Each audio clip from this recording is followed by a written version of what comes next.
CBS 7 News presents Closer Look. There are many costs associated with buying a home. Among them are closing costs on your mortgage. Texas has the highest closing cost in the nation, according to a new survey from Bankrate.com. Mika Cargile from Cargile Investments joins us on Thursday. Hey, Mickey, how you doing? I'm doing well. How are you, Mason? Good. Mickey, when you apply for a mortgage, lenders are required to give borrowers a good faith estimate of the cost contained in the loan. Now, what exactly are closing costs? Well, Macy, closing is at the point in a real estate transaction when you actually transfer the title from the seller to the buyer.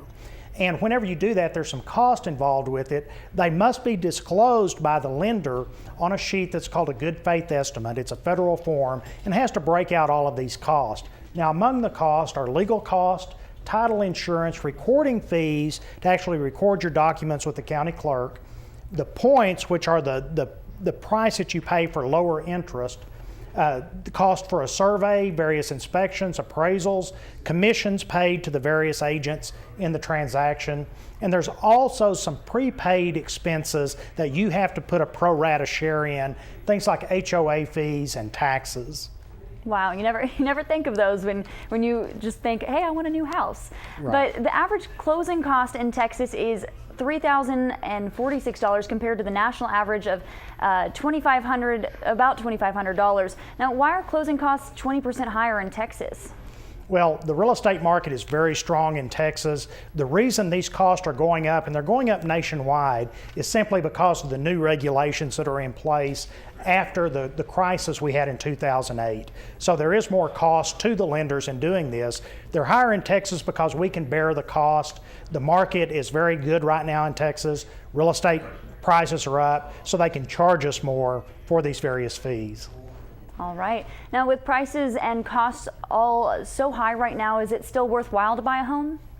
That always depends on your personal situation, but the answer is yes, if you buy a house for the right reason. Always buy a home because it's shelter, not as an investment. Don't worry about making money on it, but you need to buy a house you can afford. You should always put 20% down whenever you buy a house, and think about those additional things, like if the air conditioner goes out, are you going to have $3,000 to replace it?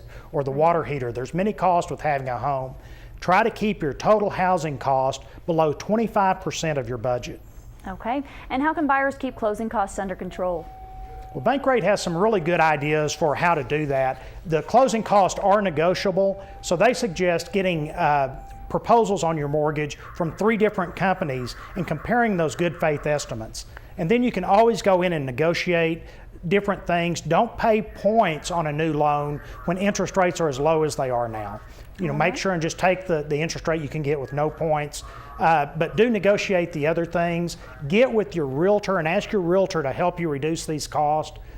Bankrate.com says that you can save $700 off the cost of the closing cost if you negotiate properly. Wow. All right, Mickey, thank you so much for joining us. Thank you.